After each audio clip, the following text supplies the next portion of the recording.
For the 12th year, the Academy Trophy brings together young racers from 48 nations across 6 continents, even during COVID-19. Formula One racers George Russell, Esteban Ocon and Charles Leclerc all came from this class. So with equal karts, new faces and a fair playing field, it's the perfect proving ground. At the start, Renault Francot would hold his advantage into turn 1, as Bart Harrison would lose out to Salim Hanna through the flat-out right-hander. As the pack swept into the hairpin, trouble began. Tyler Jean Robinson would spin her kart out of the race on the spot, whilst the rest of the pack would swarm up to the next tight left-hand hairpin. In the braking zone, who touched who first became irrelevant, but it didn't change the fact that Noah Montero, Tom Bryken, Oscar Wirtz, Lucas Fluscher and Mark Dubnitsky were wiped out in an instant. Several others ran off the road to avoid the incident, but the famous 5 were left to help clear the wreckage. Further round the lap, Bart Harrison and David Walter left Luca Neunschwander with nowhere to go, but it would be Walter who would suffer the damage, and he too would retire just a lap later. The marshals were rapid to react to the crash on the opening lap, and their quick thinking meant that the race could continue. Alexander Bondarev would then get a rude awakening by an opponent, which gave Leon Zelenko the chance to close up. The midfield pack was still getting settled in, but on the next lap, Francot would have to yield to Salim Hanna, who would make his overtaking move for the lead. Caleb Gafrara tried to make his own way past, but wasn't close enough. Nicolas Roos was the next one to retire and was devastated after a tough fight all weekend, leaving his opposition to disappear into the distance. Aaron Krebschik and Kanaka Guzazi were engaged in a long duel lower down the field, as back at the front, Francot wasn't losing too much ground to Hanna, with Gafrara ahead of Dion Gauda. But it wouldn't be long before the young man from Singapore was making his way past onto the back straight.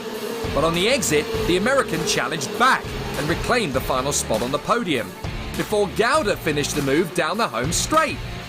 Behind them, Yvan David had moved up to 5th, and could have been higher had he not retired from his final heat following his 2 wins on Saturday. Francot had managed to retake the lead of the race, whilst David was pushing Gafrara, almost literally.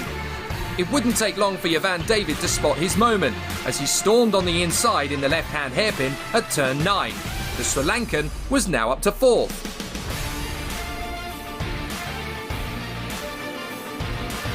Behind the top 5, Bart Harrison was trying to fend off Darius Babiawana, but the Romanian was determined and made his move for 6th.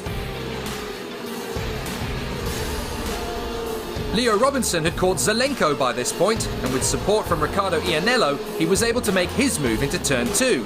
He tried to leave no room for Zelenko, but the Croatian would not be intimidated and returned back on track ahead of the Algerian. Robinson wasn't done, however, and round the outside he kept his speed and held his nerve to claim the position. A bold and mature move.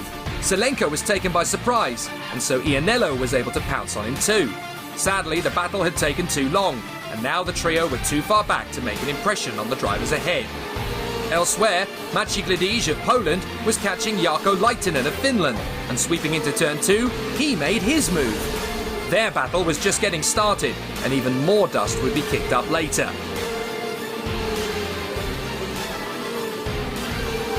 Babiawana finally caught up to Gafrara and made his bid for 5th position. Into turn 4, he slid across the apex and only just managed to shut the door before the American was back in front. There was even more frustration to come for the young man from North Carolina, as British driver Bart Harrison made his own overtaking move at turn 10. The duel between Lehtinen and Gledizh continued as the Finn outsmarted the pole out of turn 9, and despite a little rubbing of wheels along the back straight, it would be the Finn that made the move for position stick. It wouldn't last long, however, as no sooner had the move been completed, the Finn would then have to allow Gledizh back through at the flat-out first bend. The shift in momentum then gave Max Schlemer and Leo Robinson the chance to make their own way through, as the Finn had fought so hard to gain a position that he'd actually lost 3. Robinson couldn't quite step up the attack on Schlemer and would have to wait for another chance. Hanna entered the last lap hoping for one more chance to catch the leader, whilst Jarkko Lehtinen would have an incident in the closing stages and had to join his colleagues at the marshal's post. Not many people would have predicted a win for Francot at the start of the weekend, and even on Saturday evening, he was looking like a contender, but not necessarily the favourite. So his wisdom, maturity and measured pace have been enough to clinch his first major victory in Europe, and a fantastic win at Wackersdorf to boot, to kickstart his FIA Karting Academy trophy bid in fine style. Salim Hanar would finish second and Dion Gouda third. Yavan David fought back after starting 11th to finish in 4th, whilst Babayawana, Harrison and Gafrara maintained their positions to the finish. Alexander Bondarev drove smoothly to 8th, whilst Leo Robinson and Maciej Gledij completed the top 10.